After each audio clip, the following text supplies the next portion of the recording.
E ali foi um motivo de muita alegria.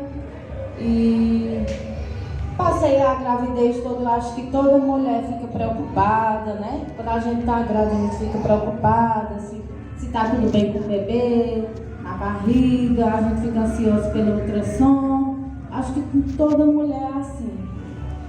E ali eu sempre muito confiante nos médicos, né? Eu acho que eu errei.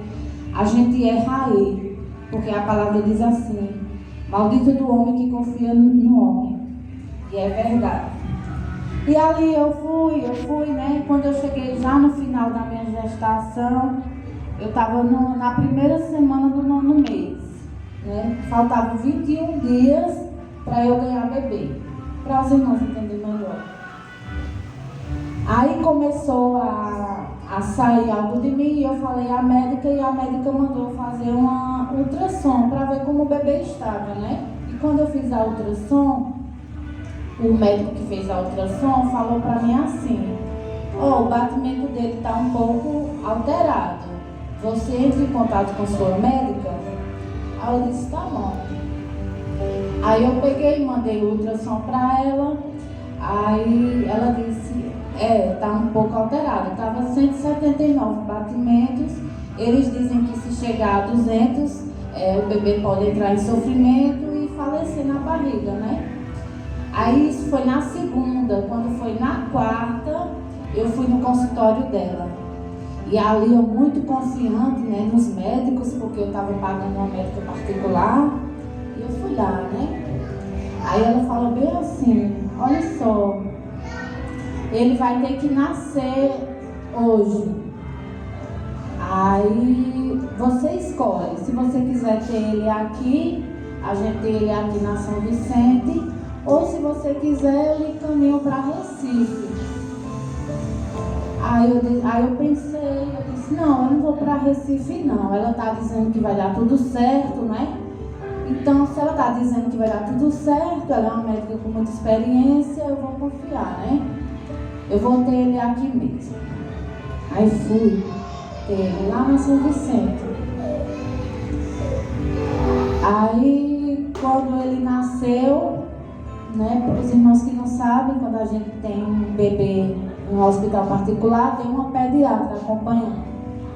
E quando ele nasceu, ele deu um chorinho e logo se calou. A pediatra deixou ele encostar o rostinho em mim e levou ele. Aí eu escutei, mesmo a gente com anestesia, né? Quem já fez cesárea sabe que a gente escuta, a gente entende tudo.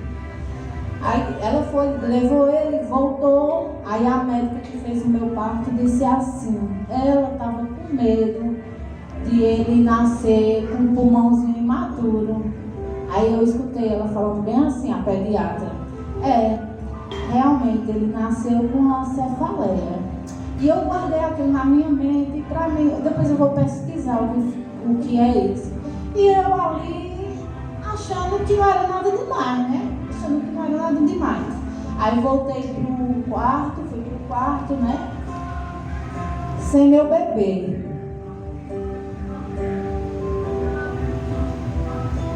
Quem é mãe aqui vai entender. Você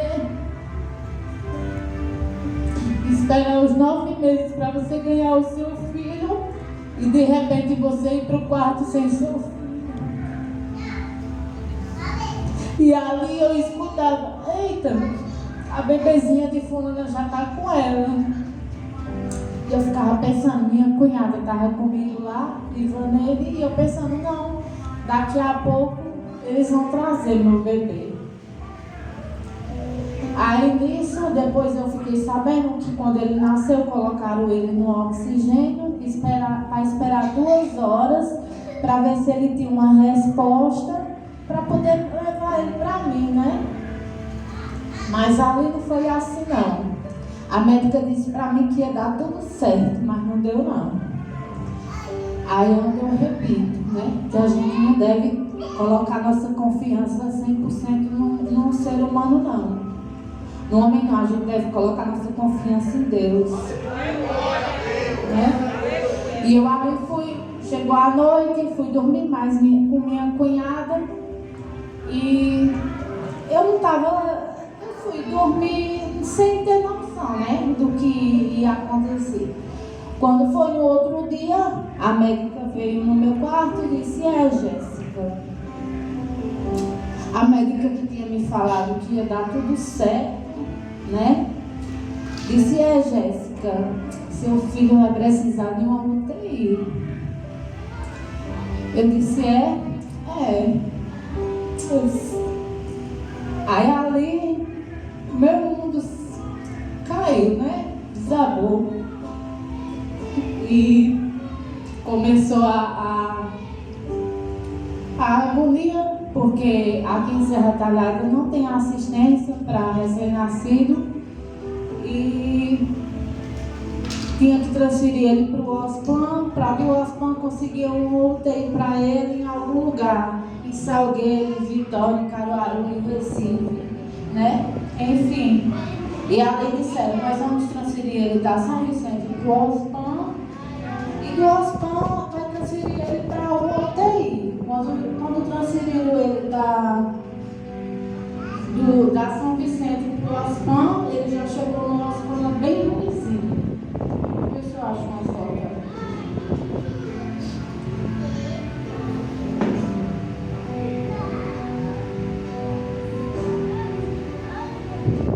Essa foto aqui é lá no OSPAN.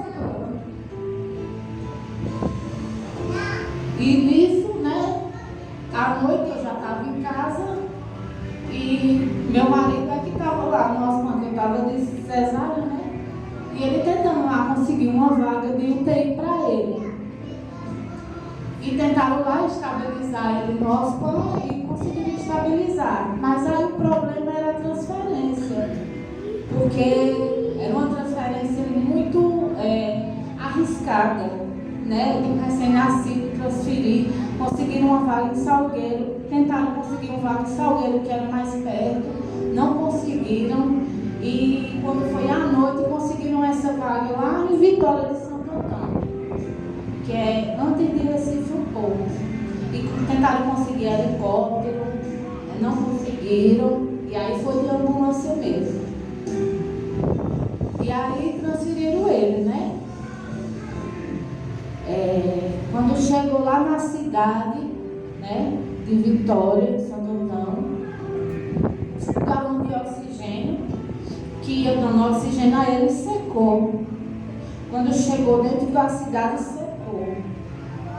Ele ficou sem respirar ali. E o motorista agoniado, e meu marido agoniado, sem acharem o hospital, e o menino sem oxigênio, e a técnica de enfermagem lá tentando manualmente no galãozinho, e nada. E foram e acharam o hospital. Quando chegaram lá no hospital, o menino chegou a saturação em 12. Ele chegou, irmãos, para falar a verdade, ele chegou praticamente sem vida. Porque todos os médicos que eu vou hoje olha para ele e diz assim. Teve um que eu fui em Arco Verde que disse assim para mim: se o que você está falando for verdade, porque os irmãos sabem como o médico é, né? Se o que você estiver falando for verdade, ele é um milagre. O outro que eu vi lá em Juazeiro disse, ele já estava em morte aparente. Se ele chegou lá em 12, ele estava em morte aparente. E aí, quando ele chegou lá, né, lá para meia-noite que ele chegou lá, aí meu marido ligou para mim, né? Aí disse assim: Jéssica, chegou. Aí teve que entubar ele. Aí quando ele falou que teve que entubar ele, eu disse: eita, meu Deus, de novo. Porque minha mãe morreu, né? Ela foi entubada, aí ela faleceu. E ali eu fiquei sem entender, porque eu disse: meu Deus, quanta provação na minha vida, meu Pai. Tende misericórdia de mim, tende misericórdia de mim.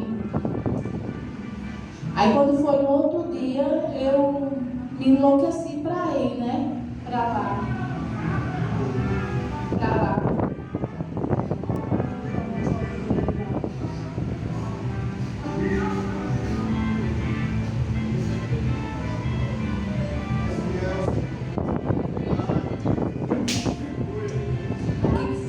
ele chegou lá, né, ele foi entubado, que aqui essa mangueirinha mais grossa é da intubação, e essa óculos que ele está usando é porque ele nasceu amarelinho, mas estava tomando luz, né?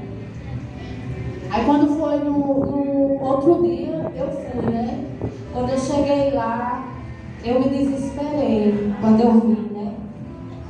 Eu senti muito medo, irmãos. Foi um tempo que eu senti muito medo, porque ali eu vi que só Deus, não tinha dinheiro, não tinha amizade, não tinha conhecimento, não tinha nada que a gente pudesse fazer ali. Ali era só Deus mesmo. E ali eu fui, fiquei na casa das mães, ia tirar o leite dele, né? Porque lá eles dizem que a gente é muito importante o leite materno. E fiquei lá, e aí ele passou 7 dias entubado. Aí no 7º dia que ele estava entubado, a médica foi desentubar ele.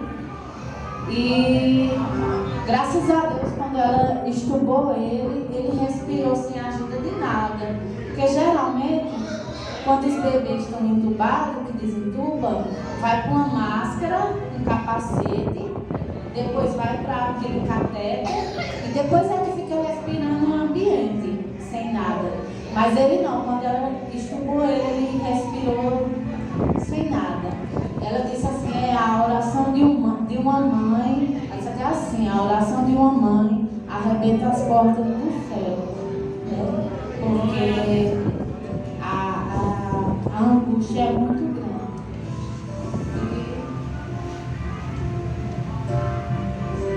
Aquele ainda estava entubado, aquele já tinha sido tirado do tubo. E aqui são algumas fotos dele. E aí a médica lá falou pra gente assim, olha, ele ficou um tempo sem oxigênio, possa ser que ele vai ficar com uma sequela, né? Ela falou pra gente. E aí a gente já foi em médicos, né, em neurologistas, e graças a Deus o menino não tem nada.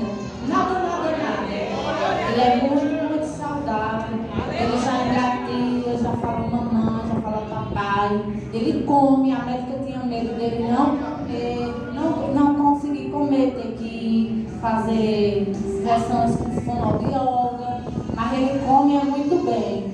E eu só tenho que agradecer a Deus, não tenho palavras para agradecer a Deus, tudo que Deus fez.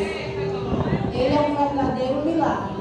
Eu posso dizer que eu vi Deus ressuscitar um morto, porque, né? Mas graças a Deus deu tudo certo e eu só tenho que agradecer a Deus. Eu quero agradecer, né, a igreja que orou por ele, agradecer a todos e dizer que toda a minha vida não vai ser suficiente para agradecer a Deus pelo que ele fez. Eu sou muito grata, eu agradeço a oportunidade.